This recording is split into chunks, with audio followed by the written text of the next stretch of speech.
And here we are, everyone. Thank you for joining us, and we are keeping it real. Today is June 15th, Thursday, June 15th, 7 p.m., and I hope all of you are hearing me okay. I have a brand new computer that I'm still working out the kinks and trying to get some stuff sorted out here. So if you're watching right now on Locals, thank you for joining me, and let me know if you can hear me okay. And by the way, if you are not a paid supporter, if you have not paid $5 a month to see me on this platform, I encourage you to become a paid supporter.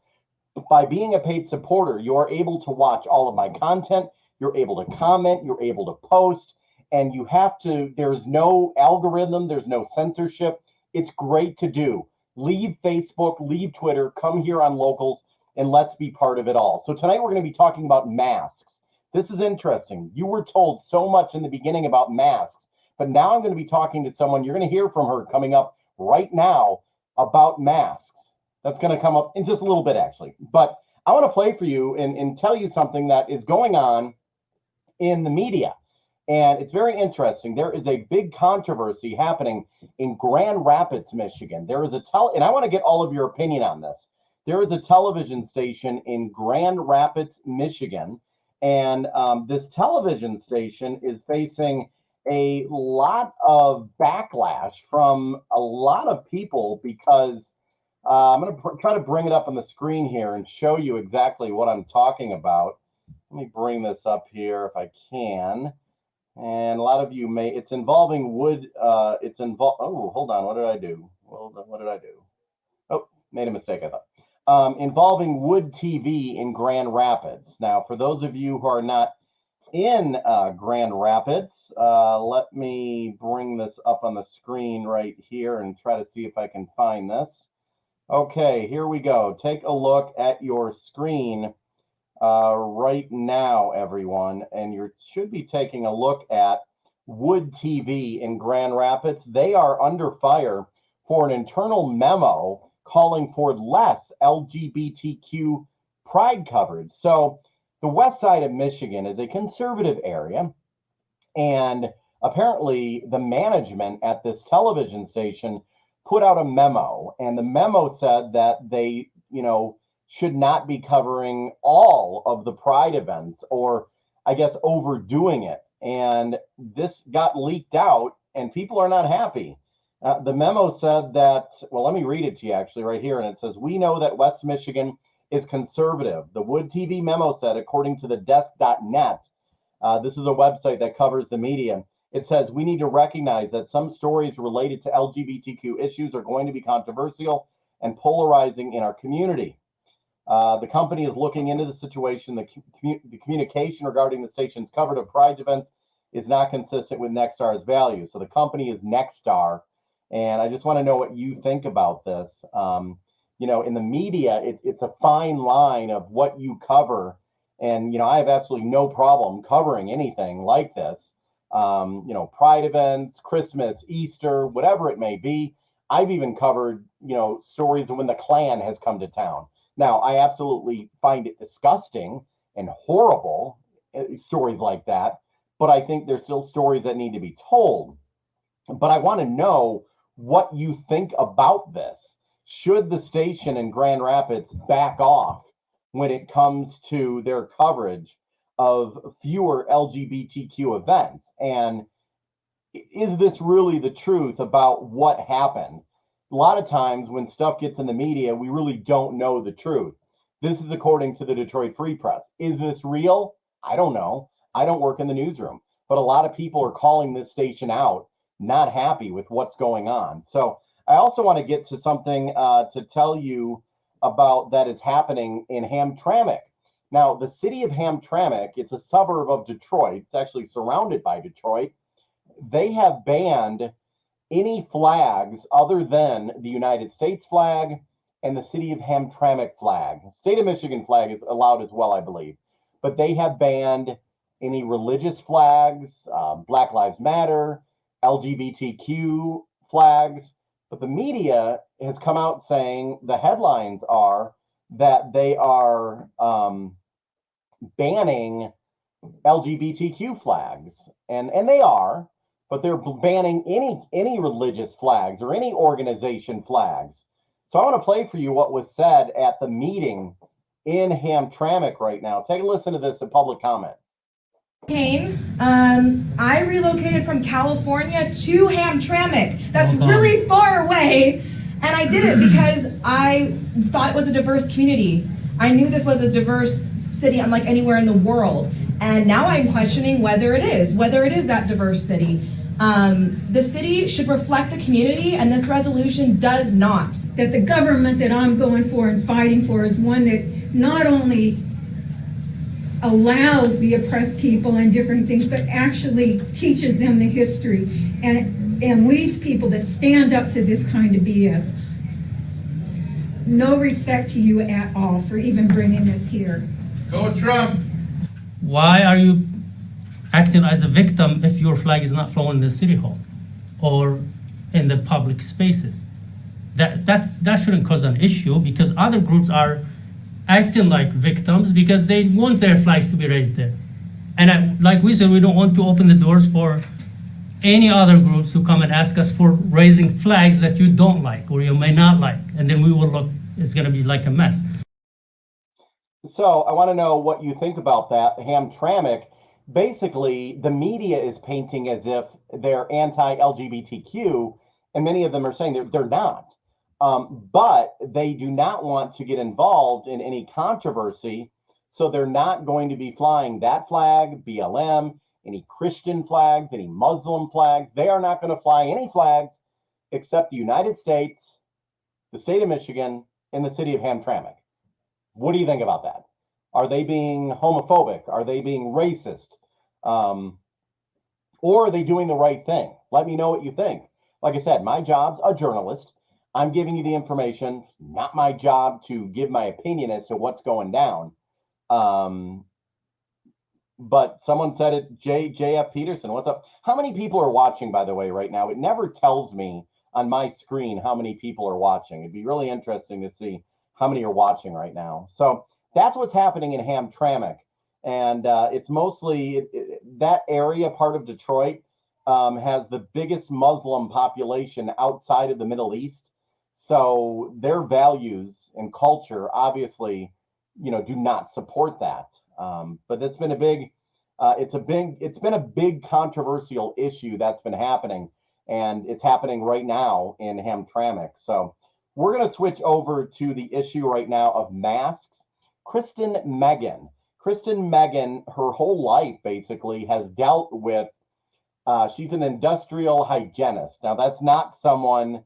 Hello, Freeland. Hello, Pinckney. How are you doing? Kristen Megan is someone who deals with respiratory and how to protect yourself from viruses or fumes or chemicals. And she's been doing that way before COVID happened. And she has been, quoted in many national publications all over the place. Now, when COVID first started, a lot of us were afraid. We didn't know what was going on. But as it went on more and more, we found out that what the CDC was telling us really wasn't accurate. They were learning as we went also. They were learning. But the media, the CDC, didn't seem to question anything. They didn't question, do masks really work? Well, I want to show you a little bit of the media right here. Law requires that anyone in an enclosed public space has to wear a mask, and that means every store you're going into. And we are reviewing that requirement and considering whether or not we need to take this a step further to strengthen compliance, because we cannot let our guard down. Do we need a national mask mandate? I think we do. I think we need, look, there are some places where, and when the curve is going down, you can begin to loosen things, but we should have a mask mandate until we get this under control. Exactly. So this is the first year since the pandemic began that we are about to head into a full flu season. And we know that masks are protective in transmission of the virus.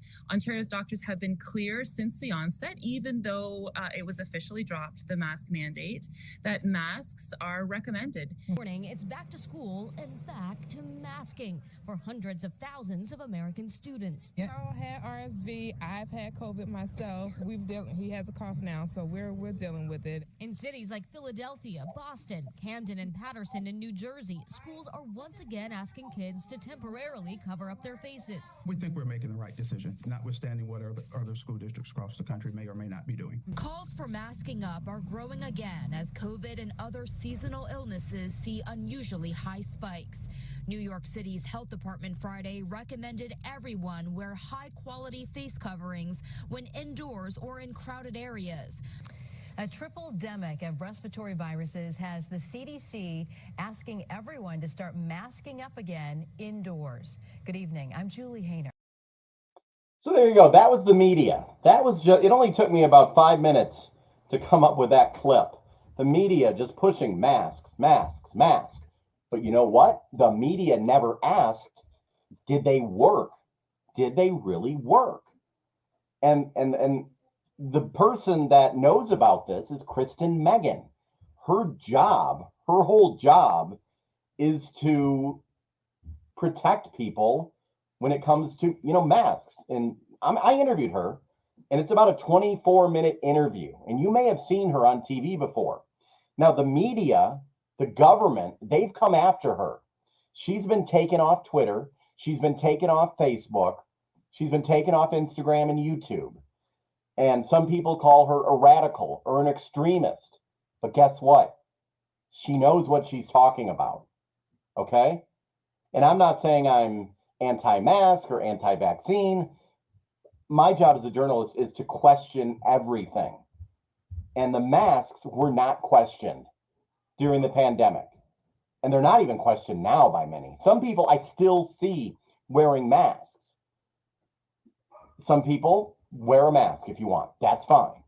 But a lot of people, I think, have made it into a political statement, which is really just sad because it shouldn't be political. So I'm going to play my interview right now. I'm going to play my interview with Kristen Megan, and I want you to listen closely and what she had to say. And I really welcome all of you for being here. And if you're watching this in a replay, thank you and welcome for being here. This is a really eye-opening interview, one of the best ones I have done so far. Take a listen. Hello, everyone. Kristen Megan, exposure scientist, joining us. And this interview has been a long time coming, maybe 3 years in the works. I've been talking to her over the years. It is finally great to see you. I know, Dave. It's nice to actually have a one-on-one conversation with you. And I am just so supportive of you branching out on your own. And I hope it's great for you, your profession, and your family. Thank you very much. And during the beginning of COVID, as it went on in the very beginning, I heard about you. And you, the mainstream media, if I was to mention, interviewing you, it was somewhat taboo because the mainstream media immediately slammed you. But now a lot of what was talked about then, the tides are turning now a lot, and they have. It's interesting how we would never be allowed to interview you in the past, but a lot of stuff you said then, and you're sticking to it, turned out to be true. Yeah, and Dave, that's because, so I'm an exposure scientist, but I'm a senior industrial hygienist and an environmental specialist, and that includes environmental health. So if you kind of think about EPA, OSHA, Nuclear Regulatory Commission, and Joint Commission accreditation for hospitals, that's what my profession is. And for like 21 years, I have been managing respiratory protection programs. So everyone thinks more on an occupational setting, whether people are working with chemicals or sanding or working in healthcare, construction, there's different types of respirators. So my job was to identify hazards and then anticipate, evaluate, recognize. I controlled these hazards. And just so you know, PPE, which is respirators, is always a last resort. And anytime you put someone in a respirator, you know the old saying in government, if you didn't document it, you didn't do it. Mm-hmm. Right. So we had to show and follow something called the hierarchy of controls, which is an upside down pyramid. I've spoke about it ad nauseum over the past 3 years, but it's actually been around since before I was born, started by the National Safety Council. So basically, I've just been telling people, I don't just complain about something, I provided solutions. And I said masks didn't work. N95 respirators didn't work for an aerosolized infectious disease. And then I had MDs and all these other white coats going on mainstream media talking about it. And I just was fuming because I trained them. They are not anywhere credentialed in exposure controls. Doctors treat, we protect. So we can get into that. But basically, everything that I've been saying wasn't new data. It was just censored data. And we can talk about what the CDC has recently been doing. And just, I'm on my vindication tour at this point. Before COVID, before that, what was an example of, like, were you a contractor? Were you a consultant? Like, you don't have to say who you worked with. What was your weekly, like, who did you work for? A little bit about, I know what you did, but who did you do it for? Companies, the government? Yeah. So I actually worked for the federal government for 12 years. I spent 9 years on active duty in the Air Force working in bioenvironmental engineering. That's like the OSHA and EPA and Nuclear Regulatory Commission for the Air Force. Okay. When I left active duty, I went and worked for a VA hospital, the Jesse Brown VA in downtown Chicago, as their industrial hygienist and green environmental management program administrator. Okay. And then after that, I worked for one of the largest electrical utility companies in the Midwest. And then I decided, you know what, there's so much, even before the pandemic, there's so much there's ethical and integrity issues in this profession. And I'm a person of great integrity, and I realized I need to become an independent contractor. So I'm a consultant and a contractor. And when I moved back to Michigan in 2015, my first order of business was to help people with the Flint water crisis. Oh, okay. Exactly. And I know that very well. Before COVID, though, I mean, you are very, in my eyes, very well respected. Before COVID, you had that reputation, probably, I would assume, everywhere. But were you shocked when you were just giving your knowledge when COVID happened? Maybe you weren't shocked about the wrath that came down on you. Were you surprised by that, or probably not really? It's kind of a multifaceted answer, because I wasn't shocked by the wrath, because the second that they started doing everything opposite, is I have 12 years experience in pandemic preparedness, planning, and response. And when they started saying stay home, which you don't do, you go outside with natural dilution ventilation and cross ventilation. When they started doing everything opposite of what we trained for, I knew something was wrong. So I wasn't shocked by the media backlash. What shocked me was my profession. I actually sued my professional organization, because I've had hit pieces written about me, false statements, for example, this organization said that 99% of the industrial hygienists agree masks are proper control methods. Well, the industrial hygienists that I was friends with were like, I never got surveyed. Did you get surveyed? So I actually got the head of that organization to admit he just said it. He just assumed it. Well, your assumption is why that hit piece by the Daily Beast got shared and picked up by other organizations. And the problem is I do pro bono expert witness work. And there was a good period for about 9 months. I did not get asked to be an expert witness, not because they didn't believe in me, but because that was what Cross wanted to bring up, saying my whole profession disagreed with me, which has been, I'll just say, the matter's been settled, and that has been outed as being false. It has. So was everyone scared at the time, when media as well, to go against any narratives? I mean, there were some journalists, not my company, I give Sinclair, I give them credit. They did not have us as talent push a vaccine or push masks or anything, but some networks did. And I would refuse to if they would have asked, because it wasn't my job to do that. But were you, people in your profession, doctors, were they just scared to go against not the administration, but Lord Fauci, or were they afraid to rock the boat? Yes. I like how you say Lord Fauci, because it was a cult. Yes, they were. And it was the same thing. I mean, I would never out these people, but if you just slipped into my inbox, you'd see, thank you so much, Kristen. I wish I could speak up. And I'm thinking, what do you mean you wish you could speak up? You were hired to keep people safe, and you're pushing the improper control methods.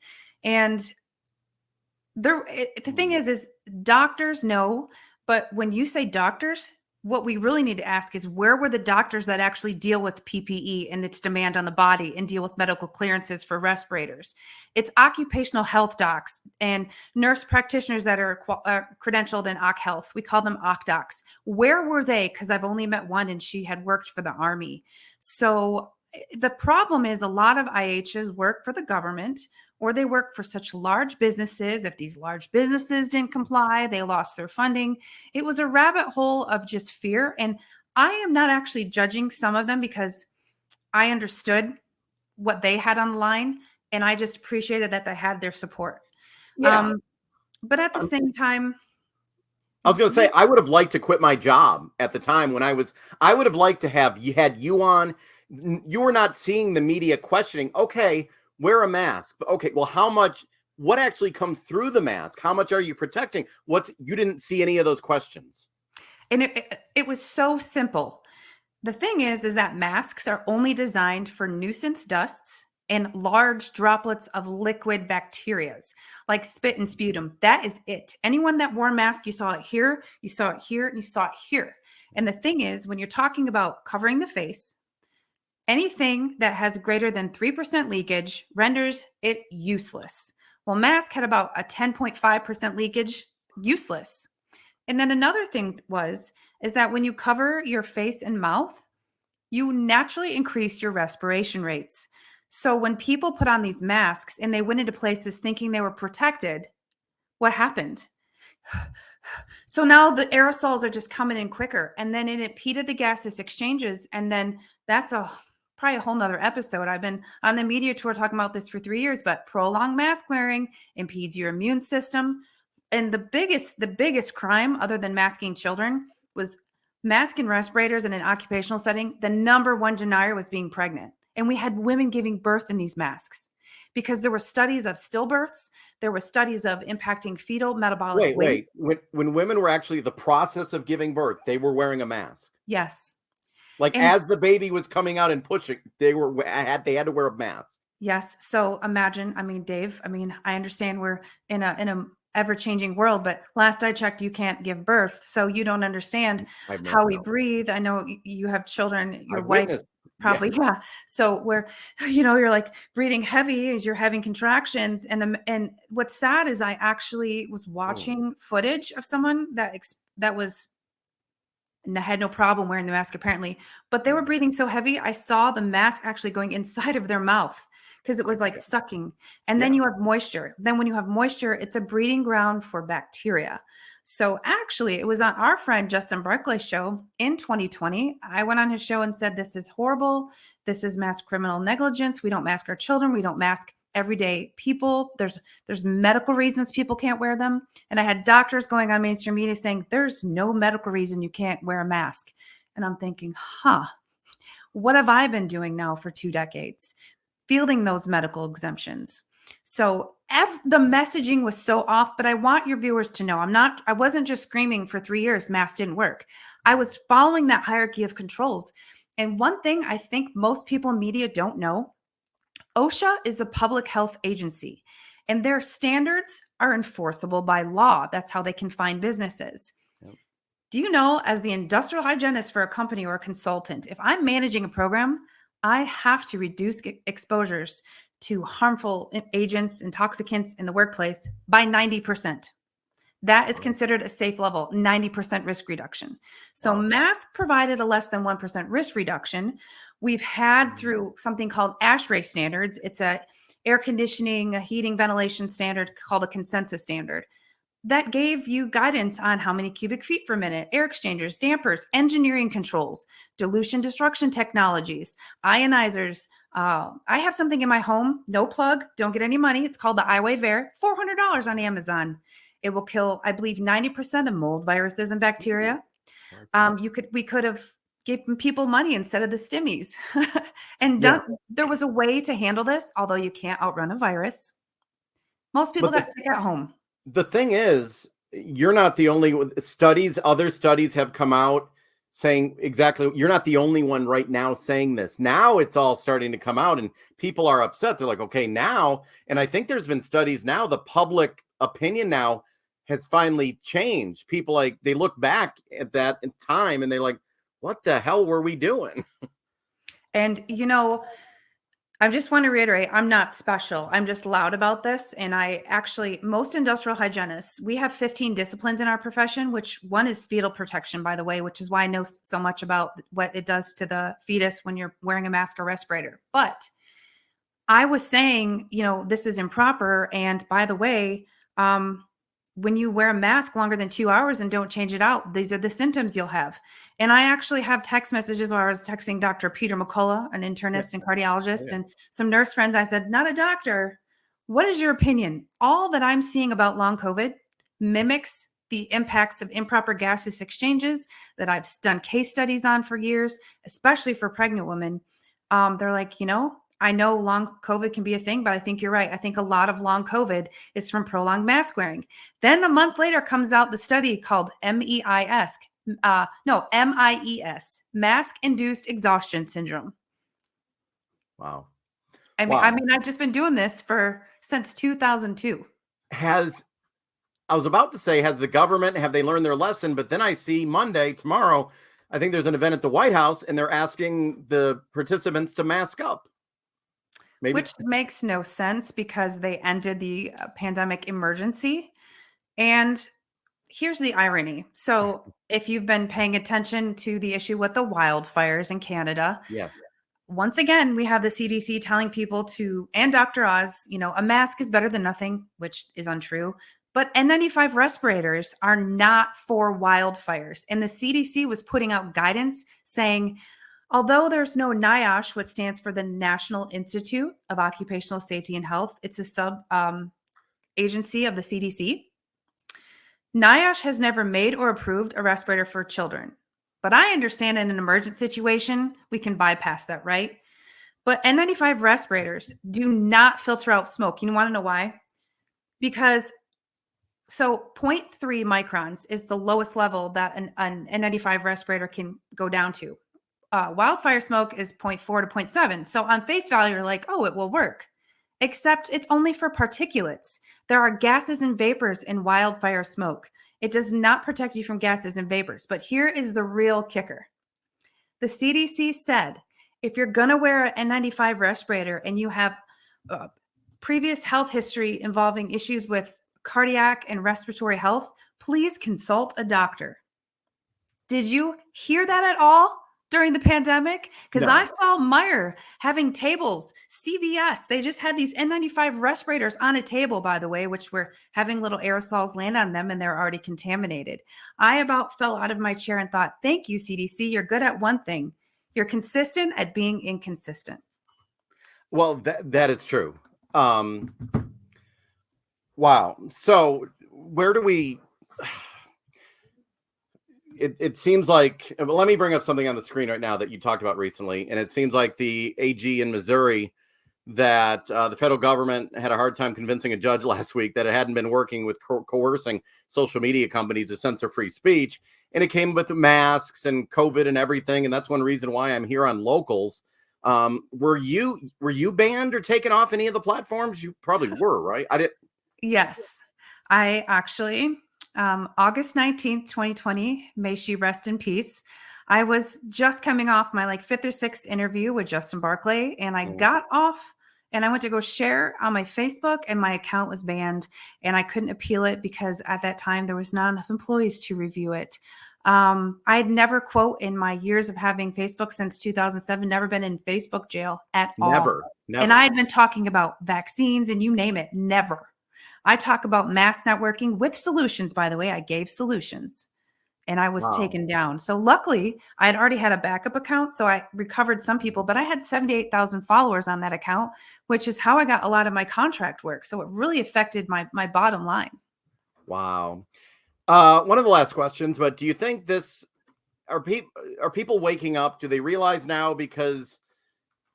are they coming to light? You've always been talking, but there's studies, even some mainstream media now are saying, okay, masks, not really. Hopefully we don't make this mistake as a country, as a society again. Well, I hope so.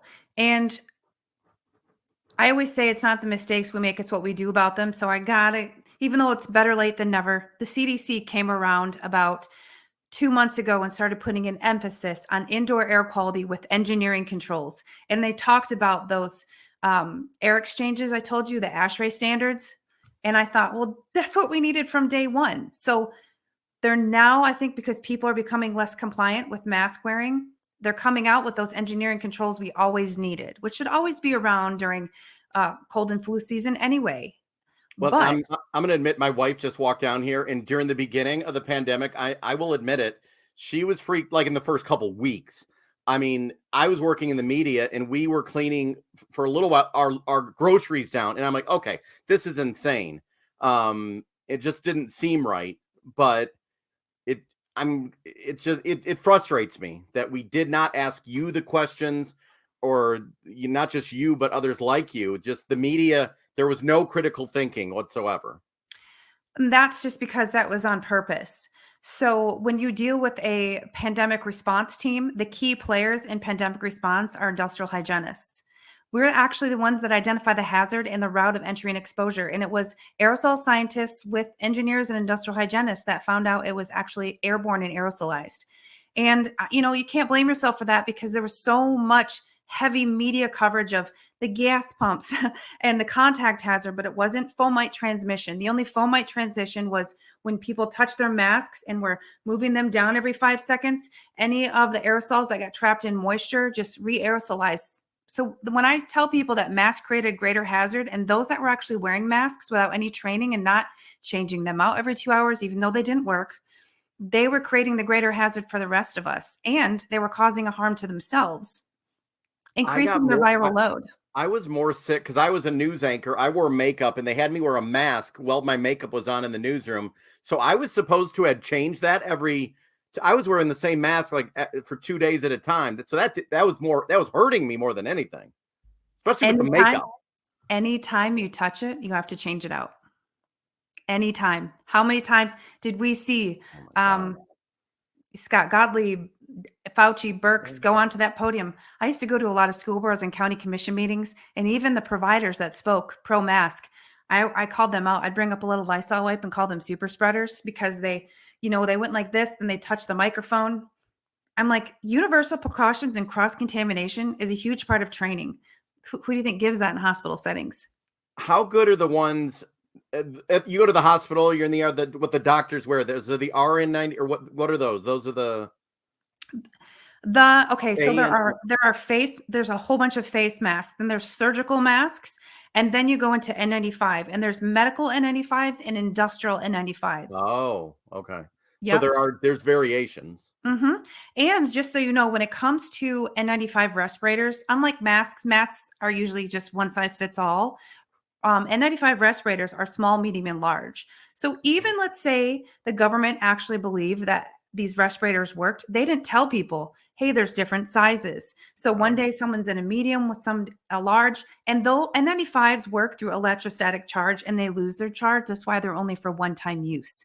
And they had people in healthcare settings re-wearing them, putting them in paper bags. The best one that I saw, picture an empty Tupperware bin, like a square one. Okay. What they would do is they would take off their N95, put it in that, and then loop it around the back and put it in a bag so that when they put it back on, they didn't have to touch it.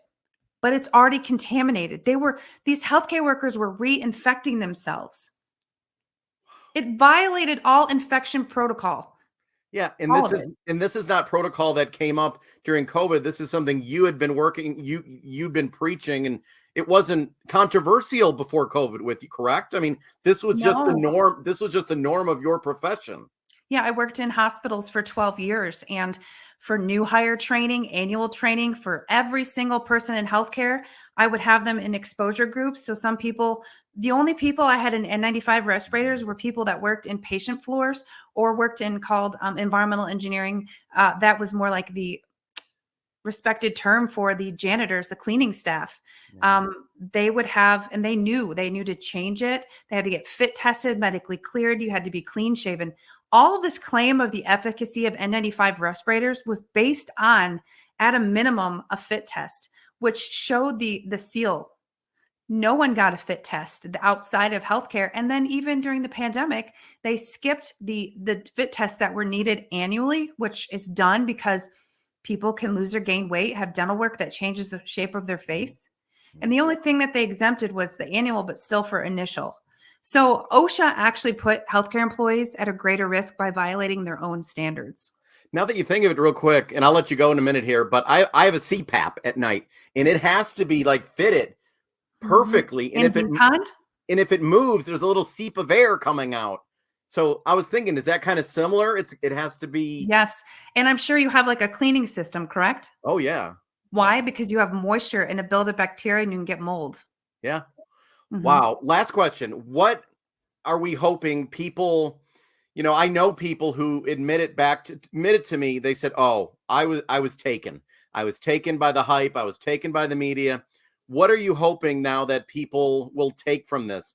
More critical thinking. I'm a journalist, so I always question government. I question authority, Democrat, Republican, doesn't matter who it is. What is your hope that people will learn from what they've experienced?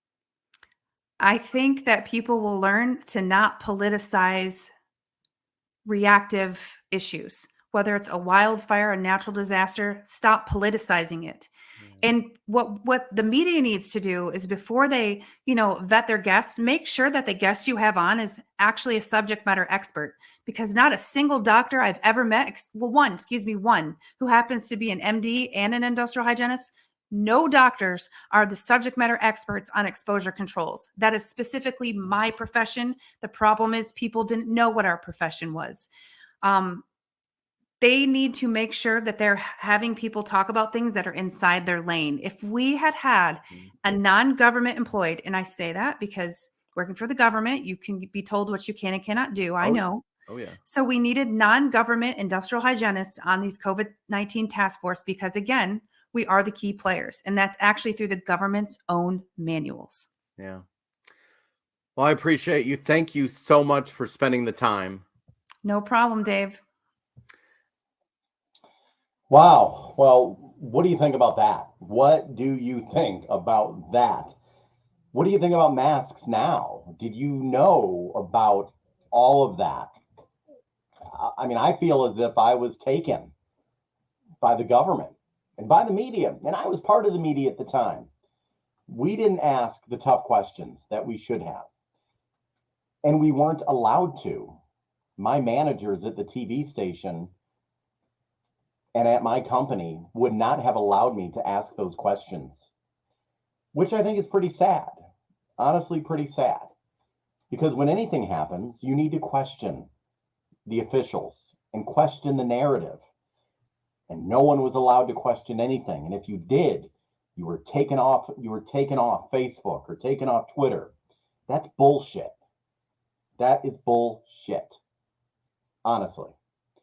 And I just swore. But guess what? This is locals. I can't be taken down right now because locals, there's no algorithm, there's no censorship. I can say what I want to say. So I'm going to keep it as real as can be, everybody. I regret not pushing things further during the beginning of the pandemic and in the middle of the pandemic. I should have pushed it a lot farther with my bosses. And I should have said, we need to question this. This is BS. This shouldn't have happened. And you know what? I didn't do it because I had a family. I needed a job. But finally, I'm able to do it now. And that's what it's about. I am about to really get real. And I'm going to be doing that here on Locals. So if you have friends, ask them to join. So I want to know what you think. Someone just said, I never wore a mask. I lost my job because I wouldn't take the jab. Oh, wow. So coming up Sunday, on Sunday's show, another issue that a lot of you have been talking about, books. A lot of people are trying to say that there are people banning books in libraries. I'm going to be interviewing a woman, Stephanie Spencer. I interviewed her a couple of weeks ago, but I'm going to be interviewing her again because now she is attempting to get the board members, the library board members in Cairo, Michigan recalled because of what she is calling pornographic books being allowed in the children's section in their local library. Now, she is not calling for these books to be banned or removed. She's asking for them to be moved to the adult section in the library. So I'm going to be interviewing her on Sunday at 7 p.m. You're going to hear from her. And you are going to be surprised as to what the government is asking her to pay to get information. She has filed Freedom of Information requests. Let's just say it's not cheap what she's being asked to pay to get that information. You're going to hear from her on Sunday, 7 p.m. on Sunday. Be sure to join me every day at 7, Thursday night at 7, Sunday night at 7. That's when I'm live. And also, we're going to be talking to a Saginaw artist. He has broken the top 10 when it comes to music. I believe he's maybe a rapper. I try to encourage entrepreneurs and things like that. And I'm trying to get more good news as well, because we need good news out here, right? The world is not as bad as we may think, even though it is pretty bad. Okay, everyone. Well, I really appreciate all of you joining me on this Thursday evening for this locals. Real quick, before I let you go, if you have any suggestions, go ahead and type on the screen. Is there anyone watching right now for the very first time? Type the word yes on the screen if you're watching for the very first time. I know I've had a lot of people sign up over the last week, and I want to welcome all of you here. And okay, W. Holland, thank you. And this is your show. You're paying for this. So if you have any suggestions of anything you would like to see different, let me know. Message me. Go ahead and comment on the screen. We had to wear masks at work. Some supervisors were strict about it. Some were lenient. Mine was lenient, says Tostob. Yeah, I had to wear masks at work, but when they weren't looking, I would just take it off because I thought it was bullshit. Only because I was sitting alone and there was no one within 20 feet of me.